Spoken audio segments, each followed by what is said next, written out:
again would invite Mr. Vivek Gupta to start the discussion with the members. Thanks for inviting me.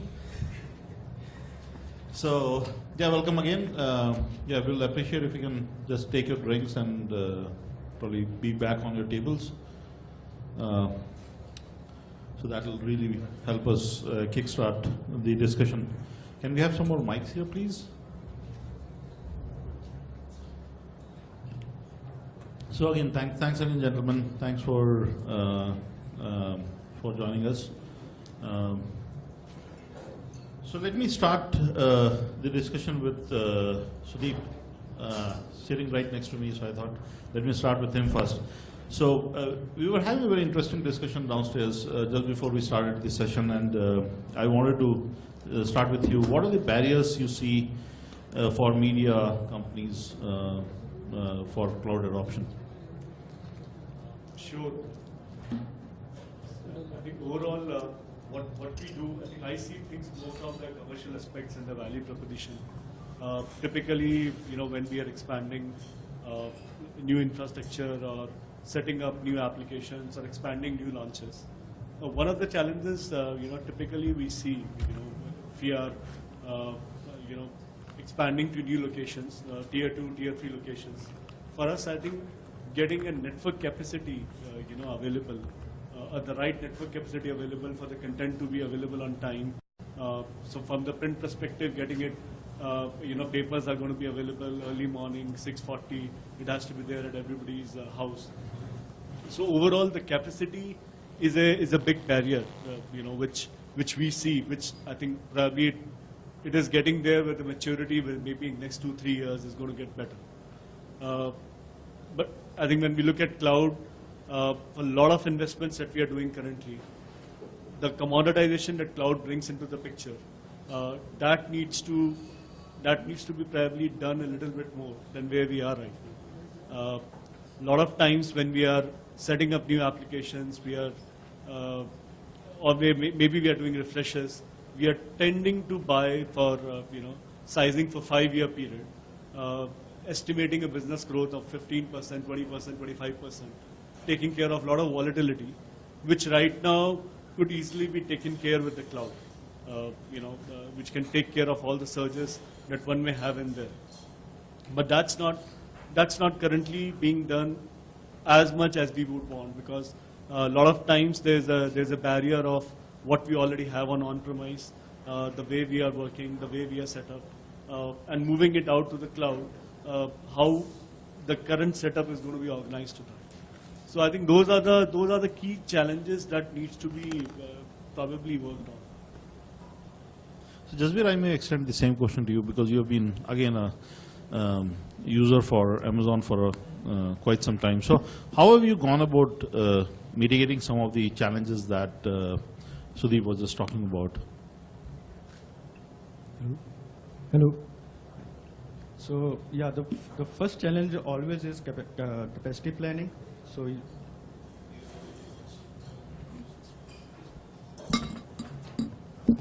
hello. So the first challenge is always capacity planning. So I mean, you can go through your spreadsheet again and again and do your calculations, but it always goes down to some sort of guesswork.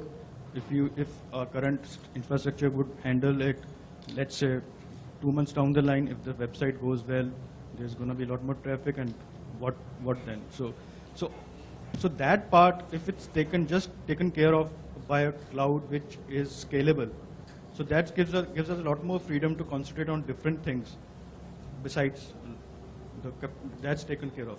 So that's one of the first challenges. The other is, like, we being from the media broadcast company and shifting onto the internet, it's totally different game altogether. A broadcast company, you just beam up your broadcast, it's going via satellite, and the end users are the audience is consuming it. But with internet, your site is there, but think of it as a different game, in the sense that think of it as a call center, where each and every request you have to handle, you have to give a reply back. So each and every audience is directly connecting to you at that level. So there has to be thought about that. So we have to think about that, how much our audience is going to come their perceived feedback in the sense that how well your site performs goes a lot in how much return users are coming back to you. So that's one of the So great point by both Sudeep and Jasbir, and thanks for that. One of the point which was highlighted here, I was just taking note of it, is Sudeep talked about prioritizing for cloud as one of the takeaway, and second was the capacity planning being a major challenge when it comes to delivering various projects, thus impacting your business. And the advantage with a platform like Amazon is Amazon Web Services, you don't have to plan for the peak capacity. That's not the way you architect. And probably Jasbir and all of you who have experienced the AWS platform, you'll realize that you don't have to plan for peak capacity. You can go as your go up and down as your demand increases or decreases. So that's the huge advantage that the platform offers, along with ability for you to go mass with us at a very short period of time. So I'll move to Manish, and I'll extend the discussion about how can cloud be leveraged to meet ever-increasing infrastructure demands of upstream media workflow scenarios such as content protection, media delivery, etc.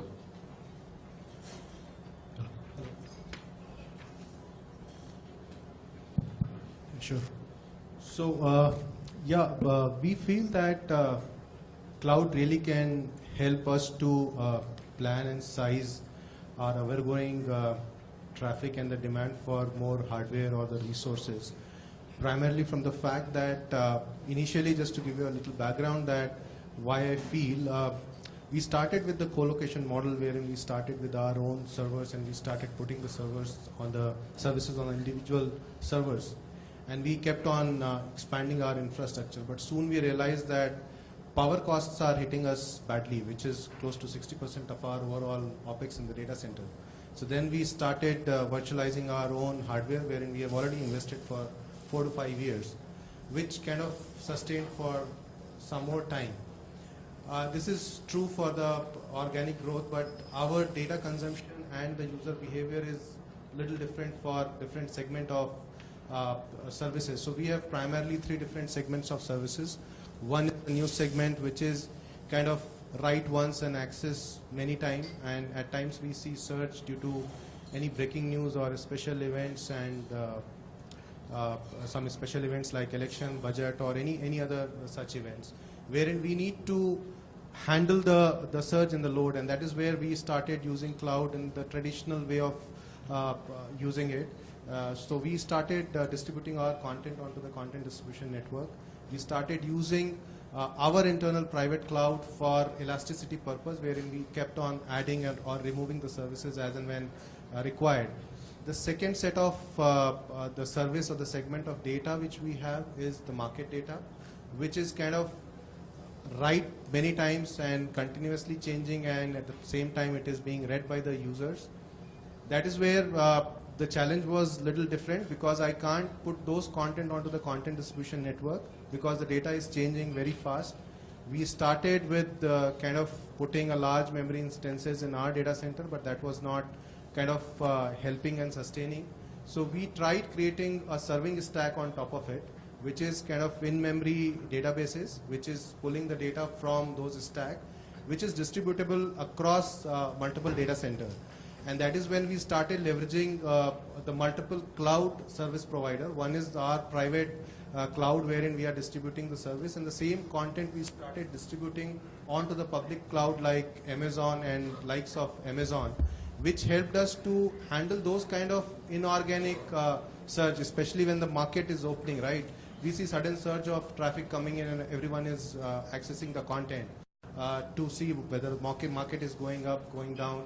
And similarly, when the market is kind of closing, that's when we see a surge of traffic. So the public and private cloud mix, by putting our own serving stack, helped us to kind of handle that traffic. The third and the most complicated piece was the media delivery, which is everyone is talking about. For us also the challenge was different, wherein the content is to be rendered onto the multiple devices, into the multiple formats, into the multiple bitrate, adaptive bitrate, depending on the line speed, link speed, and the content is being generated continuously from the various sources, right? So for video on demand, we'll get the content from various sources. We need to curate the content. We need to transcode and write it onto a central storage, which can then be accessed by the various applications, whether it is the application on mobile, application on tablet, application onto the desktop. So we have been able to put kind of workflow onto that, and we have been able to transcode the content. The biggest piece wherein we are leveraging the cloud the most is on the storage side, because on the philosophy of 2080, 20% of the content what we feel is accessed by 80% of the users. So we are putting recent content onto the cloud, 20% of the content, which probably when the users are coming and accessing, they get the content available closer to them and get the performance of whatever else is required. 80% of the content is still in our data center, and we feel that sooner or later, because of the various OpEx and over and above that, what we feel is to get the super specialized skills manage that ever-growing storage in our own data center is going to be a challenge, if not now, maybe a couple of years down the line, because those are all very super specialized storage pieces which we are managing now, but soon we will have to find out a way to kind of put that storage, or maybe 80-20, 20% onto our data center and 80% onto the cloud. So putting all those things together, we are trying to manage the cloud in a hybrid fashion, wherein some of the data is in our data center and some of the content in onto the public clouds like Amazon and likes of Amazon. One more very, I would say, a good use case of AWS cloud specific we have done during election, wherein we got multiple X of traffic, 10X or probably more than that, and everyone, all the media companies got that kind of traffic. And that was unprecedented, right? You can't plan for the traffic because there is no previous data that what kind of traffic you are going to get. And we provisioned everything, right? So we used a lot of multiple CDNs, we distributed our content and everything. But the result tally, which is kind of dynamic and coming as a data feed to us, that continued to be in our data center. And the worry which we have was that if all the media companies started getting a lot of traffic, like the way we were getting, then the private ISPs or even the public ISPs interconnects will be choked up, and the consumers will not be able to access the content which is hosted in our data center. So we wanted to create a setup which is completely in parallel to our setup and outside India, so that even if the domestic links are choked up and the content is being served from the international, static content is being served from the international link, my data feeds are also available on one of the international data center from where the result feed can come, data feed can come. We could have gone for a dedicated setup, but it would have taken maybe more than 6 months.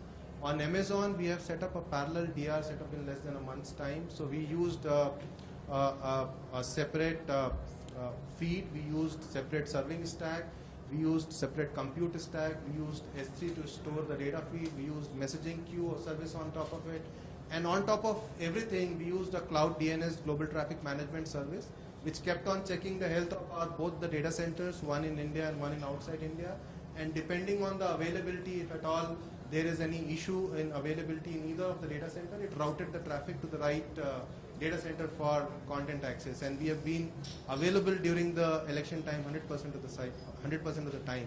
So that is how we are trying to mix and match various pieces of cloud to make sure that the services are up and running and available to the customers on the various network seamlessly and maybe with a similar kind of experience. That was a great use case. Thanks for that. I'm sure all of us would have been benefited with that. I'll extend the same question to Jasbir as well. You had a great, you have a great story around what happened with you during elections. So how did you really go about managing the traffic?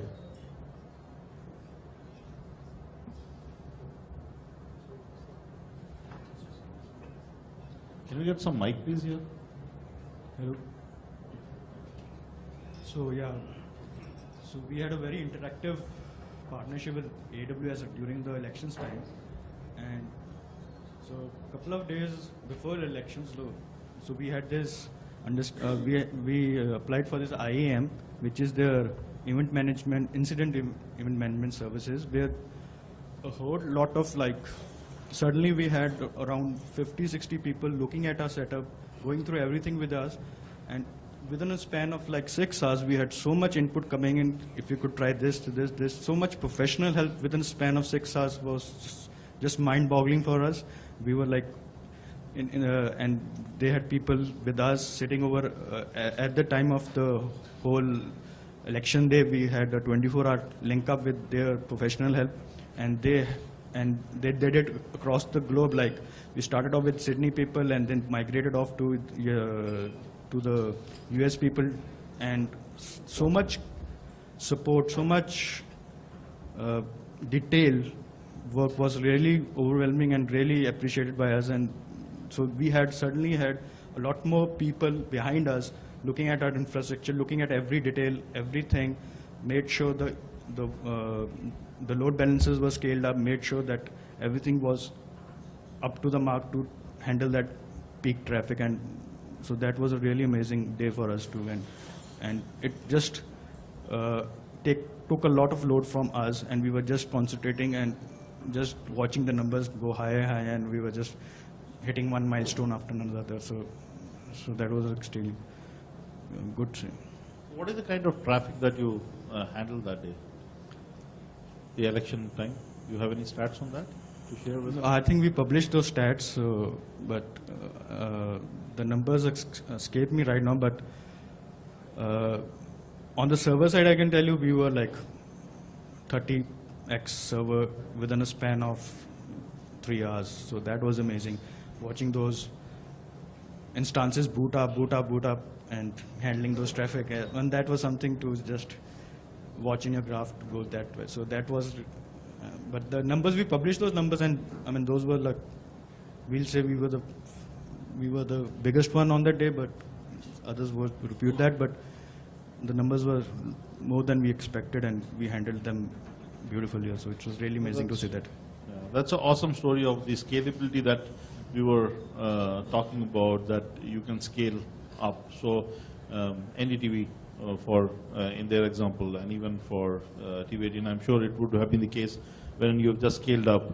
And probably after that event, as a media company, you don't need those many number of servers. And those servers, you won't be using those servers anymore, right? Yeah, they were shut down the next day. Yeah, so that's a huge value that can come to you. And it's not about, it's not just about the cost, it's the agility which is there at your disposal to really leverage to enhance your business opportunity, because that business opportunity, like in case of elections, was there for 2 or 3 days time. That's where the peak business opportunity is there, and that's what means dollars or rupees or whatever we want to call.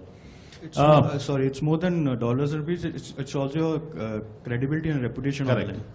Correct. You have to be up for that. Yeah. Excellent. So moving on to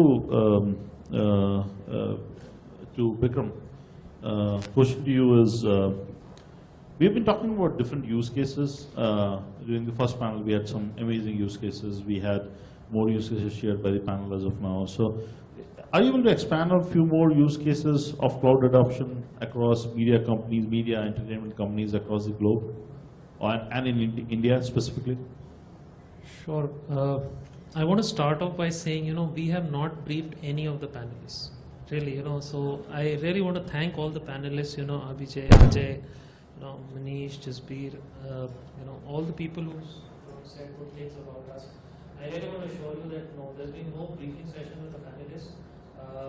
As a rule, when we participate in events, our general direction to the panelists are just say what you think is right. If you think we've helped you say that, but if you think we've gone wrong somewhere, then say that. Which is why one of the questions that Vivek asked and stressed upon was, what are the barriers that you saw? What are the challenges you faced? Because those challenges came with us, right? You actually, use our service and then you ran into challenges. So we'd be happy to have the panelists share those challenges with you, so that when you move forward, you don't have to go through that. So that's the first point that I want to make. Coming to use case, I think honestly the panelists have spoken about so much. There's so much being discussed here that I'm not going to spend talk about that too much. What maybe a couple of them that I could talk about, which may be relevant to the audience here, given that it's a mix across different kinds of media companies. So if you look at somebody like Netflix, for example, Netflix is 25% of the traffic, internet traffic in the US. They are on the AWS platform. It's a massive infrastructure. You can imagine 25% of the internet traffic of the United States. They run their complete platform of us. So that's a great use case, right? And we've spoken about video on demand and web portals and streaming. So I'm not going to get onto that side because we've had enough discussion about that. I'm going to talk about some specific things. So analytics is a big thing we've seen. How do you use the analytics offerings from AWS? So for example, when you're talking about ad insertions, when you're talking about simple stuff like log stream analytics. Your users are coming in, you want to analyze the log stream, you want to look at what kind of users are coming, and then do you want to use that intelligence to go sell space to advertisers? If somebody is a fan of the football news or the cricket news and is under 25 years of age, then is he the right guy to go sell an insert to Nike or Adidas or whoever else there is? So the analytics piece is starting to become very big. So for example, if you look at somebody like Channel 4 in the UK, they have a great use case. Now they are doing a lot of programming. There's a lot of content that they show. Now what they've realized is that when people are watching TV, they also have a device in their hand. Right? So what can you do to monetize off that second screen? Right? So that's a great use case. So they've started building apps around their programs which are actually helping them go monetize more and more content. Right? So that's a great use case that we see out there from an analytics perspective. Other use cases that we see out there in the media world is somebody like News Corp. They're one of the largest in the world. They have decided they're going all in. Right? It's not a rip and replace. You can't forklift and move. It's a 3-year strategy where over a period of 3 years, they've already moved 25% of their applications, but over a period of 3 years, there's a plan where they're going to move everything into the cloud, the Amazon cloud.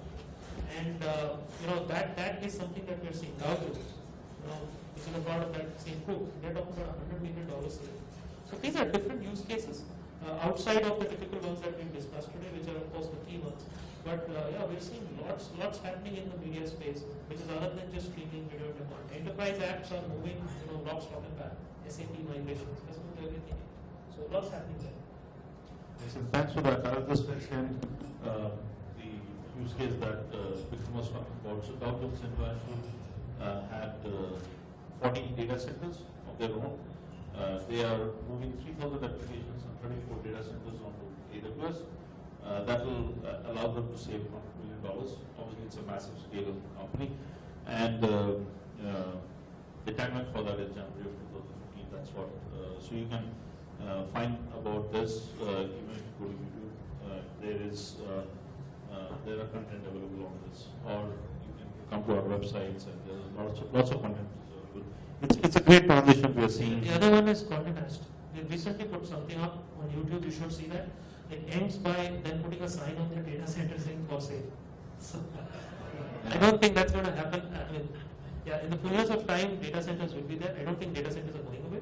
But I just think the ratio is going to flip. Yeah. Right? From where it is today, it's probably going to just flip over to say more is going to be on the cloud and then lesser on the data center. But that was a funny one. For sale. That's how they ended. They say for sale. Yeah, that's an interesting visual that we have seen. So, what we have seen is that there is a shift which is happening. Every company is moving at a different pace. Like we have a customer here in India called Macmillan India. You can go to them. They were running SAP on-prem, and they choose to move their entire SAP environment, production environment onto us with help of a partner. So those are the business applications that we're talking about. Obviously, there are some very specific use cases in media that we are seeing. You practically become used for anything which is hardware-based. Hardware, when I say, I'm talking about say production hardware, that if you're doing live coverage of something, there is some production hardware that you need. But right from editing and below behind is what can be possibly done on us. So yeah, it's a very, very important platform from that perspective. So I'll just extend a question on a specific use case to Gautam. How can publishers maintain content quality while tackling the multi-screen challenges? Hello. You know, if you look at you know, the content consumption and how it has kind of changed, right? I mean, for traditional media like print, right? You know, the only mode of delivery was you know circulation fees. You get a guaranteed delivery, right? But the challenges in the digital world is completely different, right? Contrary to what people might want to think, that here we really need to think about how do you grow your audience and engagement, right? Because news is breaking throughout the day, and one of the things that people come to our website is for reading the top news, the op-eds, and the breaking news, right? So you need to understand, your people are mobile, they're on multiple devices, they're on social networks, they're on Quora. I mean, they're everywhere, right? So you need to know, what's important to you, what's happening now, and then use these various channels and the platforms in order to latch onto that, right? So, for example, I think I was talking to Sukriti from Jagran. I mean, they have a huge presence on social media, right? So I think we need to use social media well. We need to use the mobile platforms well. And if you think about from a different perspective, right? We're a country of 1.2 billion people, right? And I have a 2-year-old son, and I don't have to teach him how to use an iPad, right? He learns intuitively, right? He knows the gestures. He knows. Just think, when the 2-year-old becomes, a 20-year-old, right?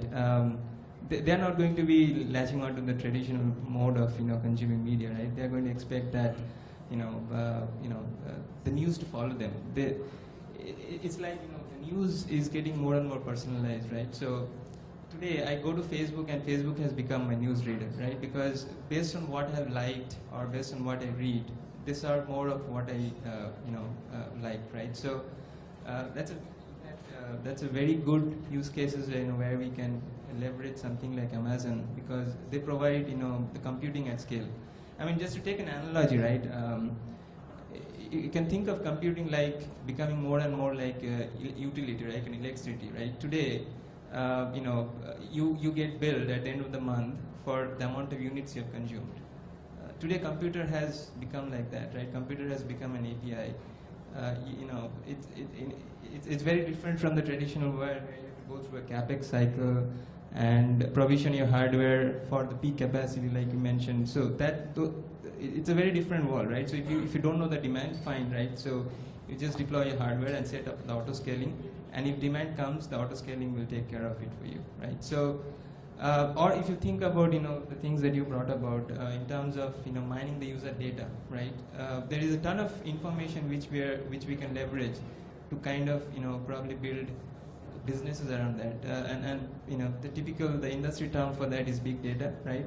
So you can take all of this clickstream data, spin up a Hadoop cluster on AWS or Amazon EMR services, and build predictive models out of it, right? So you can understand, what the users are doing, both in the level of aggregate as well as, the individual level, right? And then kind of feed those back real time into your application, right? So applications can become more smarter. Your ads can become more smarter, right? So you don't need to, for example, if you are a sports fan, you don't want to see a women's ad, right? So things like that, right? So I think we have probably seen the tip of the iceberg, right, in terms of what is possible in terms of digital. So I think the first good sign is that we are seeing we are seeing conversions happen, and the revenue and the monetization will soon follow, right? So I think today it's probably just a game of eyeballs, but once the eyeballs are there, the monetization will happen, right? So. Thanks for that. I agree to everything that you said. Couldn't agree more on when you were talking about your kid. that he knows how to play with the iPad. I have a very interesting story wherein one day my daughter actually walked in. I was working on my laptop, working something for my boss. So she come in and she says, okay, download these apps for me. And I said, I actually connected it to my laptop. I was trying to download some songs and stuff like that. And she actually came and said, oh, you are way too slow. Just move backwards. Let me show you how to download things on devices.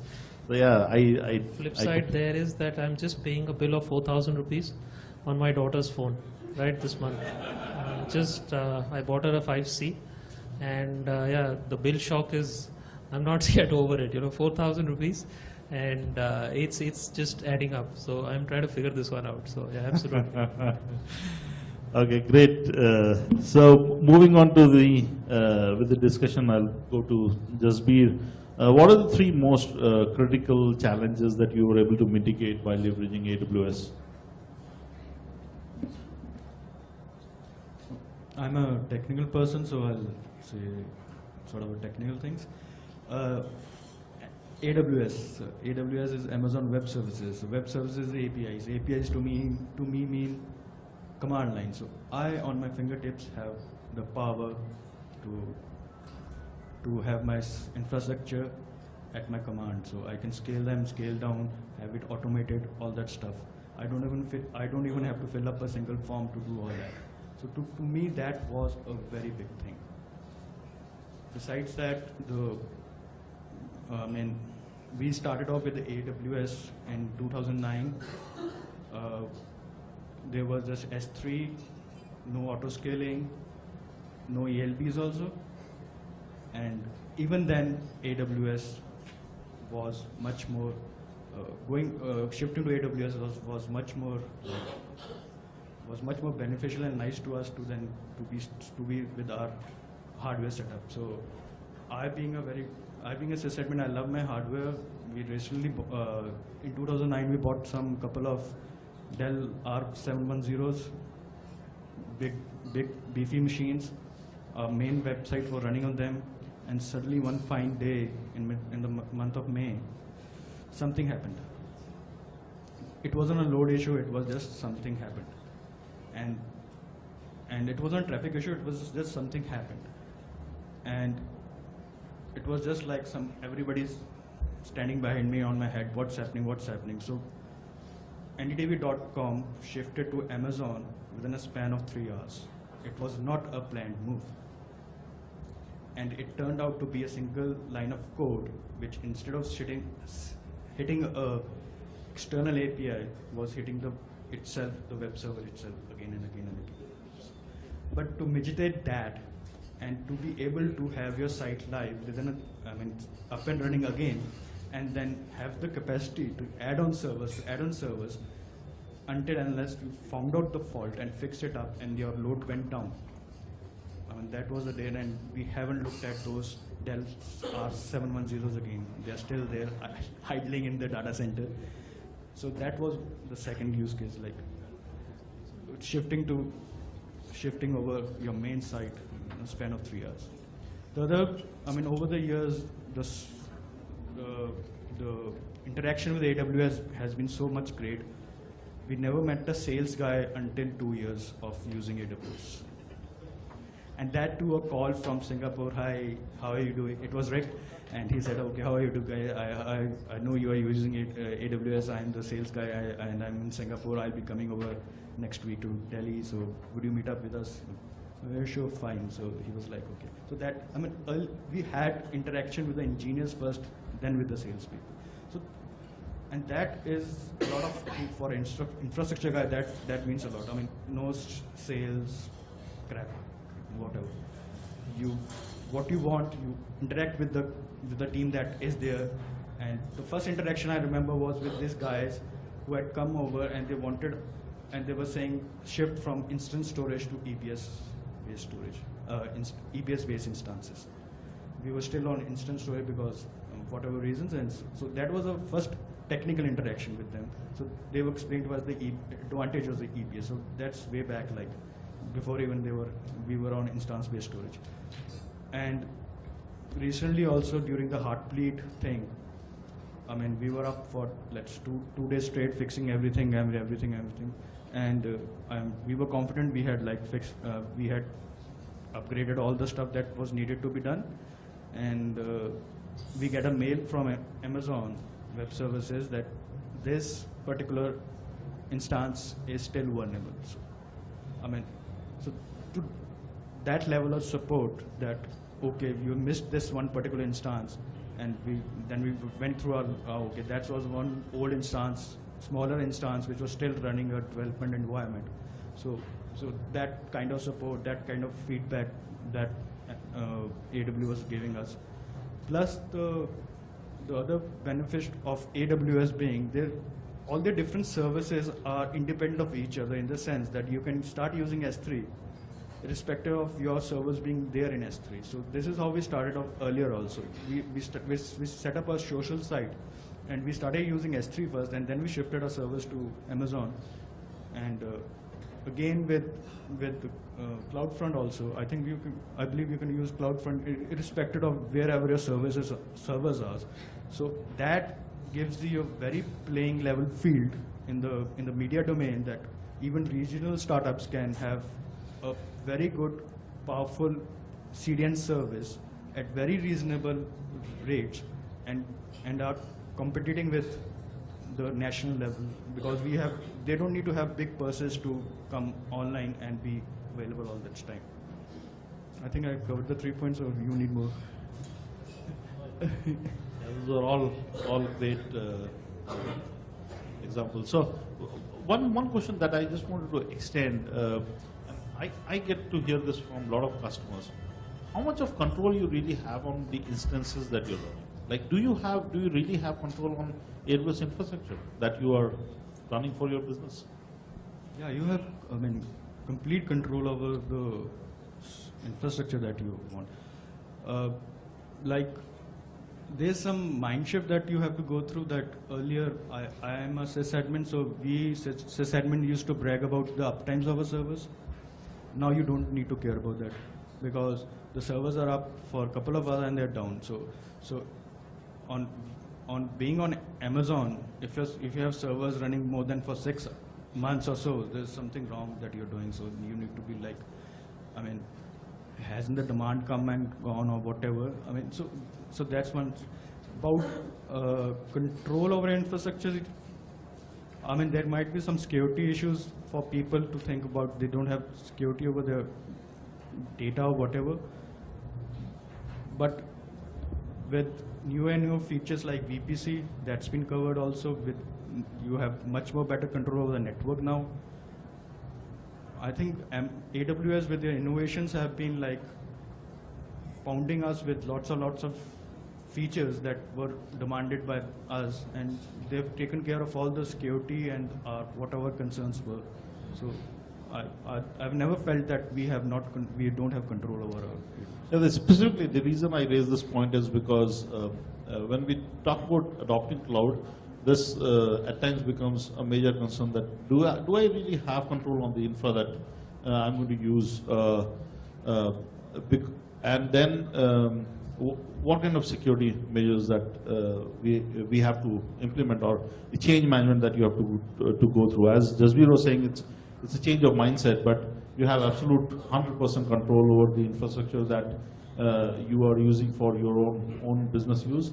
And the security policy is exactly the same. You don't have to really to go through a major change management to adopt us. The security policies, you can deploy the same security policies on our infrastructure as you have been using currently. So there is not much of change that you actually go through beside the change of mindset as Jasbir was talking about.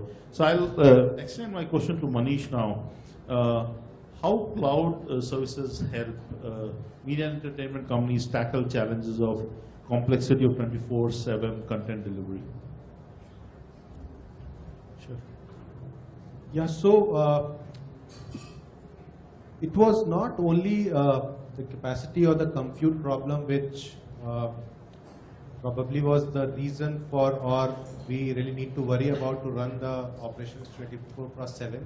there are a lot of components involved when we are running a service, right from the DNS to compute and a lot of other small pieces. For example, data replication across the multiple data centers, because we are not only on cloud, as I told that we are running the hybrid solution, we have to replicate the data across multiple data centers. So we need to have the message queue services. We need to have the storage on both the sides, wherein I have the data replicated across both the data centers, plus the load balancers. So what we have been able to do with the cloud to use the complete ecosystem to make sure that the services are kind of load balanced in the active mode, plus the data consistency and the replication is there. So for example, on AWS, we are extensively using the message queue service for data replication. Some of the DNS GTM services which we are using to make sure that we keep on checking the health of our multiple deployments. We use multiple CDN, multiple networks, multiple data centers.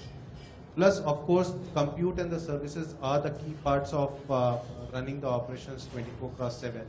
So by putting all those things in perspective, I think this helped us to run the operations 24/7 as far as the normal services are concerned. Plus, I will touch upon on some of the key benefits which we are able to get as far as the streaming is concerned, and I think earlier touched upon by Gautam also. See, what we have been observing that in the last few years, the consumption pattern is changing primarily because the devices are always on and always connected, number one.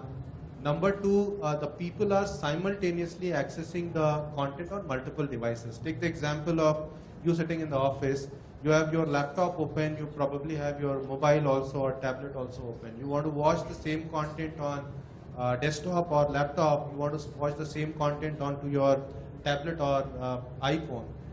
And when it comes to the handheld devices, the complexity is even more bigger, wherein the different formats are to be streamed on multiple devices. What we have been able to achieve putting some of these cloud deployments is to intelligently detect the device and render the content, right content to the right device. So from the user point of view, the experience is seamless, whether I am watching it onto the desktop, on my tablet, or onto my mobile. And that we have been able to achieve using the cloud services. Plus, cloud also helped us to streamline and reduce some of our internal workflow systems, especially from the video on demand and live streaming point of view also. So from the video on demand point of view, we use some of the cloud transcoding services and to render the content, especially when we are doing it on the multi-bit rate for the adaptive bit rate. So what we do, we just transcode our media into a multi-bit rate MP4 files and upload onto the cloud storage. And after that, it is the cloud who picks up the right content and create those segments for seamless delivery of the content, even on a jittery line wherein your line is fluctuating and the bandwidth is going up and down. So I think cloud really helped us to, on one side, make sure that our normal content delivery for the normal text file or the static pages are done by putting all those maybe the DNS or message queue systems or storage or compute in place. Is up and running 24/7. And on the other side, media streaming and the media delivery onto the various handheld devices and onto the desktop devices are handled intelligently and rendered seamlessly. So, thanks for that. I'll extend a question to Gautam about what are the different ways in which you are trying to engage with your audience, online audience, and what are some of the best practices that you want to share? Yeah, I think part of that is already been covered. So there are many ways, right? I mean, there is like I said. So we can't just depend on the traditional way of circulation to convey the news to our readers, right? So we can, for example, event based, right? Like World Cup, for example, right? So you could come up with content to engage the audience and publish it to social media, you know, just start a discussion, right? I mean, one of our strengths is the opinion op-ed sections, right? I mean, so if we can, you know, we have the power to reach out to more audience if we make effective use of the various mediums that are available today. You know, there are other ways, like, you know, if you look at our archives, you know, I think we have a rich history of, I think, probably more than 100 years of archives. And, you know, we could really come up with very innovative things on that, but then it's not very well structured, right? So just imagine, and if you can, like, look at what Netflix has done, right? They have taken these videos, they have kind of broken up into segments and tagged each and every one of them, right? Now, once you have this rich metadata about the content and at a level of granularity, maybe up to the level of minute or a few seconds, just imagine, you know, what you could do with that, right? I mean, and once those tags are indexed, you could come up with tons of, you know, interesting applications, kind of connect the bits together and create new content on top of that, right? And then you could tailor the content based on the device, right? I mean, when you're on an iPad, you can provide a very rich experience, you know, through use of photos and videos, for example, right? If you're on, you know, of course, on the web, you can have stories around it, right? You can, you know, engage with the audience on social media. So I think the opportunities are endless. It's probably limited to our own imagination, right? So I think one of the benefits that you know, Amazon provides is that it takes the worrying about infrastructure part away from you, right? Like things, I mean, they have kind of made it almost a, you know, standard, right? And you could kind of, you know, once you have taken that worry out of you, right, you could probably focus on things that are more important to you, right? Which is to grow your audience, to focus on monetization, to create new apps, to probably focus on more of user engagement and user-generated content, right? So I think the potential is almost endless, right? It's probably just limited by our own imagination, so to speak. Excellent. Thanks for those inputs. Question to you, Bikram.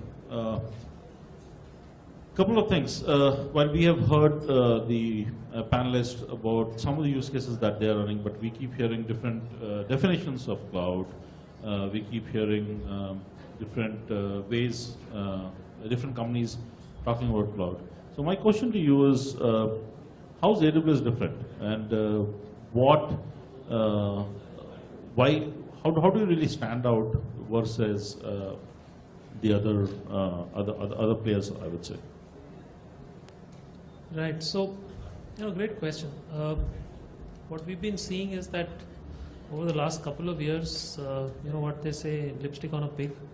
We're pretty much painting everything out there and calling it cloud. I mean, everything is being recycled and called cloud.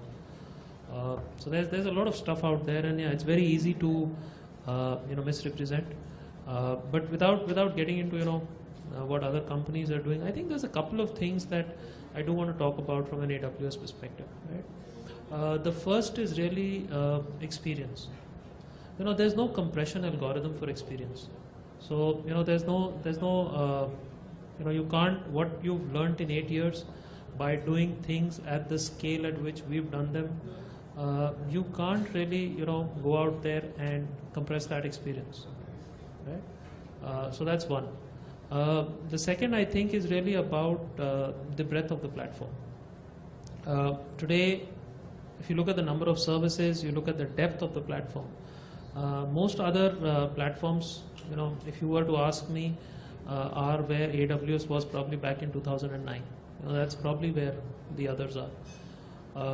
Innovation is another one. You know, just we spoke about it. Key point. You know, he said they keep pounding us with innovation. In 2013, we released 280, you know, minor and major service releases. The year before that, it was about 160. The year before that was 80. So we're pretty much doubling it, and we're on track this year to, you know, beat last year. So you know, the pace at innovation is something that a lot of our customers, you know, appreciate. And last but not the least is this entire cultural thing, the customer obsession thing. Like I mentioned, all the panelists here spoke very highly about us, which, I really want to thank them for that. But it's about that customer experience. Because we are in a business where if you don't use us, you don't pay us. Right? If you didn't walk into this room and turn on the light, you would not pay your electricity bill. We are a similar service provider. If you don't use us, you don't pay us. So we're going to be in front of you, theoretically speaking, on a daily basis saying, is all well? Are you okay? Are things working well? Is there something I can help you with? I think it's that cultural thing that's really driving, a lot of innovation with our customers. And lastly, I missed pricing out. I think that's the important piece there. Our goal is to drive pricing to the ground. We are, this has to become a utility-based pricing model. So we've dropped our pricing some 42 times, and we're going to continue to drop pricing. Storage was at about 8 cents a gig till 1st of April, where we dropped it to 3 cents a gig. That's like a 60+% drop. So we're going to continue to keep dropping prices because that's how this industry is going to innovate. You keep dropping prices, so your ability to innovate keeps becoming larger because your cost of failure becomes very low. So even if I fail, I know for a fact what am I going to lose. I want to try big data. $8 an hour for a 100-node cluster. I run it for 50 hours. What have I lost? $400. Right? Works great. If it doesn't, walk away. So, that's really what segregates us from the others. Some great points there. Just to sum up the discussion. One, the reason, probably one of the major reasons that I see for companies adopting cloud is the customer success. Vendors such as Amazon and partners such as Intelligrade, we are more and more aligned to your success. So if your project is not successful, you're not going to use us, you're not going to pay us, and if you're not paying us, you're not paying a service provider who's doing consulting on top of our platform, such as Intelligrade. So it's a great leverage. If you look at we are more and more involved. We have to be more and more involved into your success because otherwise we can't make money of it. Some of the things that Jasbir raised that they started using when we even did not have an office, so thanks for being a customer for so long. We are here. We have offices in 5 cities in India as of now. We are in Delhi, Mumbai, Bangalore, Chennai, and Hyderabad. So we are here to better support us become as the country. We have invested in huge amount of resources. Interestingly, another thing that probably we did not touch upon, and I wanted to conclude the discussion by saying that is, we have a huge ecosystem, right? We have over 10,000 partners globally, which includes 3,000